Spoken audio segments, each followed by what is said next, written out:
गुरु देखो, अभी तो 11:20 बजे हैं। मोइन भाई ने कहा था कि असर का वक्त 12 बजे के बाद होता है। अभी तो टाइम है। एक काम करते हैं, कुछ खा पी लेते हैं। पता नहीं वहां कुछ मिले भी या ना मिले। बोलो, क्या कहते हो? मैंने पवन के प्रस्ताव पर हामी भर दी। इसके बाद हम दोनों मेट्रो स्टेशन के बगल में टी स्टॉल की तरफ रुख किया। कहने को तो वो टी स्टॉल था, पर उस नाश्ते के कई सारे आइटम की भरमार थी। हम दोनों सुबह से बिना कुछ खाए पिए घूम रहे थे, तो टी स्टॉल पर जाते ही पवन ने अपना फेवरेट छोले कुलचे ऑर्डर कर दिया और मैं अपनी सुबह की पहली चाय ऑर्डर की। नाश्ते का एक राउंड फिनिश करने के बाद पवन ने मेरे हाथ में खाली चाय को देखकर सवालों की लड़ी लगा दी। गुरु, क्या हुआ? सिर्फ खाली चाय? कोई पेट पे दिक्कत है क्या? कुछ नहीं हुआ है। क्या हुआ है तुम्हें? जब से हम दोनों रूम से चले हैं तब से तुम बड़े गुमसुम से लग रहे हो। किस बात की टेंशन है? उस वक्त मन में ख्याल आया कि पवन को सच बोल दूं कि मुझे बेनाम लड़की से अपनी मुलाकात के बारे में सोच रहा हूं, पर यह डर भी था सच सुनकर पवन मुझ पर हंसने लगेगा। उस समय मेरे सामने यह समस्या थी कि मैं पवन से क्या कहूं। खैर, मैं कुछ सोचकर जवाब देता उससे पहले ही पवन ने अंदाजा लगा लिया। मुझे पता है गुरु, तुम इस बात से परेशान हो कि दिन में जब सुपर बॉस कॉल करेंगे तो हम क्या जवाब देंगे। तो गुरु, आप इस बात की टेंशन ना लें। मैंने आगे का प्लान बना लिया है। कोई प्रॉब्लम नहीं होगी। Let's enjoy. सच बोलूं, उस वक्त मेरे दिल दिमाग में ये बात तो थी ही नहीं कि बॉस का फोन आएगा तो हम क्या कहेंगे। मेरा मन और दिमाग तो बेनाम लड़की के बारे में सोच रहा था। मैंने मन ही मन सोचा कि अभी तो पवन को डाउट नहीं हुआ कि मैं किस बात से परेशान हूं, इसलिए अब उसके सामने कूल रहने की कोशिश करता हूं। ओके, देख लेना, वो सुपर बॉस है, बड़ी होशियार चीज है। गुरु, अगर वो होशियार चीज है तो मैं भी पवन हूं। जब चलता हूं तो सबको उड़ा ले जाता हूं। अपने डायलॉग को खत्म करते ही वो खुद हंसने लगा और मैं भी। इधर हमारा टॉक ऑन फूड चल ही रहा था कि पीछे किसी के लड़ने की आवाज सुनाई दे रही थी। मुड़कर देखा तो मिला कि बुर्का पहनी दो खातून ऑटो रिक्शा चालक से झगड़ रही थी, शायद किराए को लेकर। झगड़ा ज्यादा बढ़ता उससे पहले ही आसपास खड़े लोगों ने दोनों को शांत कराकर मामले को रफा दफा कर दिया और फिर दोनों मोहतरमा उसी ऑटो में बैठकर आगे निकल गई। बड़ी अजीब बात है ना पवन, जब जाना ही था उस ऑटो में तो लड़ने का क्या मतलब था। अजीब औरतें थी।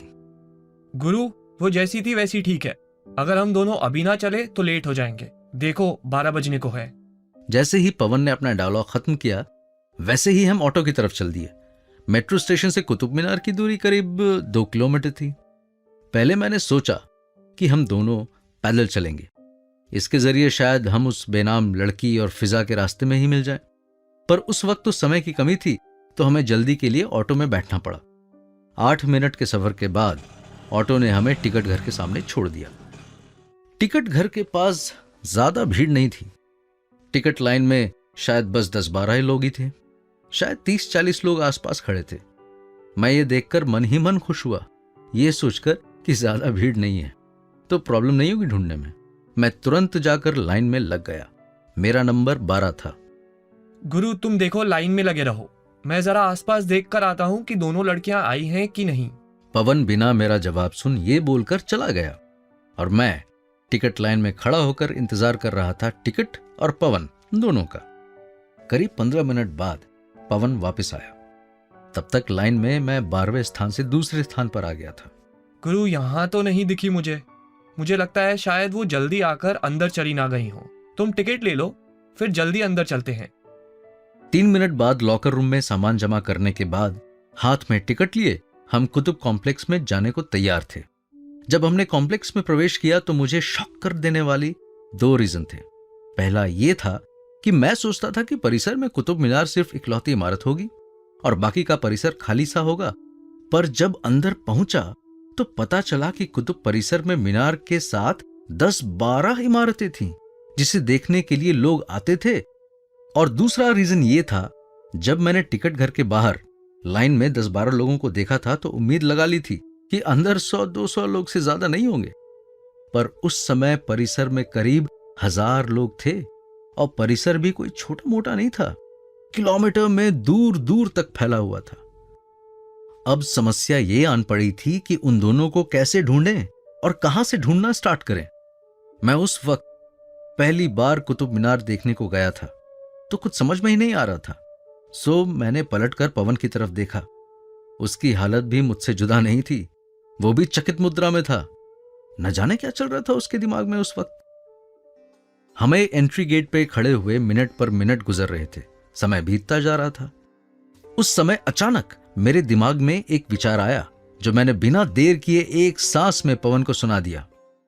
देख पवन, ये काफी बड़ा परिसर है, अगर हम एक साथ रहे तो घंटों लग जाएंगे ढूंढने में। एक काम करते हैं, देख मैं दाहिनी तरफ से जाता हूं और तू दूसरी तरफ से। हमें जल्दी ढूंढना है। देख अभी 12:30 बज चुके हैं, तो हम ठीक आधे घंटे बाद 1 बजे कुतुब मीनार के नीचे मिलेंगे। Okay okay. मुझे एक सांस में इतना लंबा डायलॉग बोलते हुए देखकर एक पल तो पवन शॉक हो गया कि मैंने क्या बोल दिया। फिर होश में आते हुए सिर हिलाते हुए स्वीकृति देते हुए वो मीनार के बाईं तरफ से घूमना शुरू कर दिया और मैं दाहिनी तरफ से।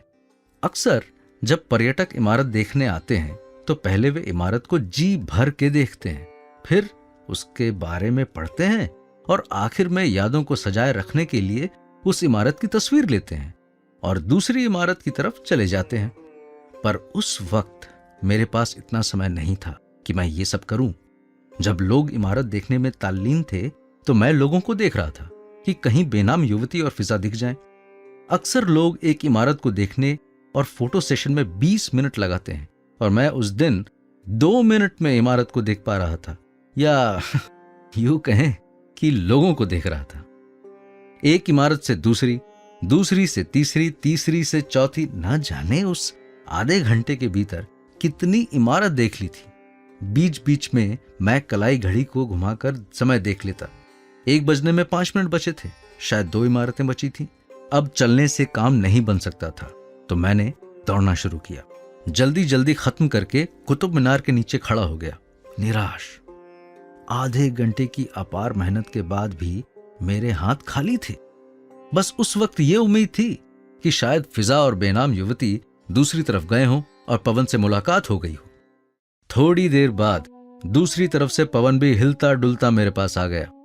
जिस तरह से वो आ रहा था उसे देखकर मेरे मन में आशा की किरण फूटने लगी और मुझे लगने लगा कि पक्का उसके पास कोई अच्छी खबर होगी।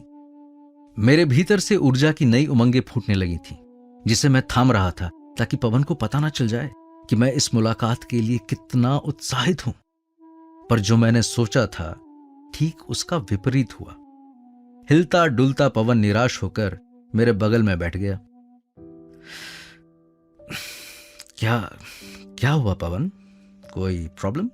क्या बताऊं गुरु, अभी तक जितना भागे नहीं पूरी जिंदगी में पिछले आधे घंटे में भाग लिए, पर कोई नहीं मिली। ना ही वो बड़बोली फिजा और ना ही वो उसकी गूंगी सहेली।